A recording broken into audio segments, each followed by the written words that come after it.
I've got this fire pit. It's definitely seen better days. That's the grill. What's left of it.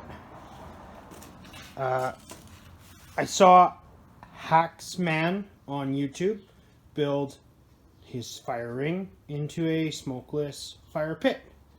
So I have a few projects on the go, obviously, but I have some stainless kicking around, and I'm gonna try and build this into a smokeless fire pit.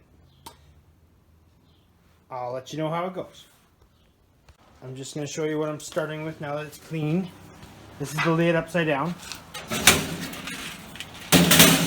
how it normally would be. Okay. You'll see while it's upside down, it's got that perfect airflow in there, or air level. So I am going to just make basically a replica of the lid and do exactly what it is here. And my plan is to make my little air holes right about this area here. Oops. Right about this area here, all the way around. And we'll get air from here.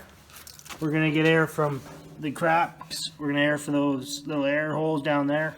So I'm not going to drill any new holes for air in. Just the air coming through the side of the fire pit part. And then I'm going to try and refurbish the lid itself, just because it's kind of gross too.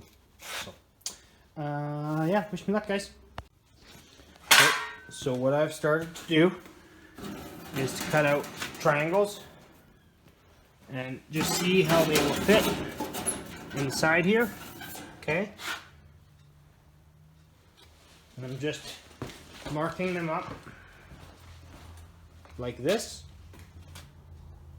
and cutting them up. So this is the next step for me, is identifying where I'm going to make the slight bend in the corner, just so that it kind of has a ledge that sits on there, as well as in the center here. You can see how all the points are coming together, and I do want them to come a little to like a flatter spot. And I'll leave some holes in that area for combustion. Here we have all 4 of the triangles now bent to fit.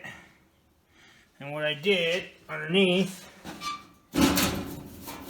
is I put in a little piece of 1/2-inch wood as a spacer. So now I'm going to tic-tac-toe this, what do you call it, shell into the fire pit. Third step here is drilling some holes. Now that I've got it tic-tac-toed all in here, keep in mind, stick welding sheet metal is never a good idea. I would MIG or TIG this next time if I was to really put some energy into this project, but I just want to see if it'll even work. Next step is holes, and I'm thinking around there would be the right height to get heat holes into. It's either that or up at the top. So maybe I'll start at the top, and if they don't work, then I'll go a little lower. And I also need some burn holes, like oxygen, for feeding the fire in the first place. Drilling a bunch of holes along the top. Okay. And then I did cut some stainless and rivet it into the lid as well. So that lid looks a hell of a lot better. So end product is a slightly refurbished fire pit, and if it's smokeless, it'll be even better.